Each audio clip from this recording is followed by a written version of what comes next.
Hello everyone, এই দেখো নাইকা থেকে একটা পার্সেল অর্ডার করেছিলাম, তো সেটা এসছে, কালকে এসছে। তো এটা আনবক্সিং করা হয়নি, তো চলো আনবক্সিং করে তোমাদের সাথে শেয়ার করি। এই দেখো, এটার মধ্যে আছে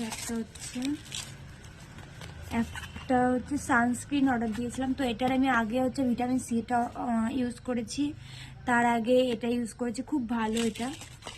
আর হচ্ছে আর এই টোনারটা আমার আগে দুটো ইউজ করা হয়ে আছে, এটা 3rd নাম্বার। এটা হচ্ছে খুব খুব খুব ভালো একটা টোনার, তোমরা ইউজ করতে পারো। এরকম প্লামের আছে এটা। এই তো, বাই বাই, আজকে ভিডিওটাই পর্যন্তই। আর একটা আছে, আর একটা হচ্ছে নেল শেপার। দেখো, এটা হচ্ছে সিলসের আছে, এটাও খুব ভালো।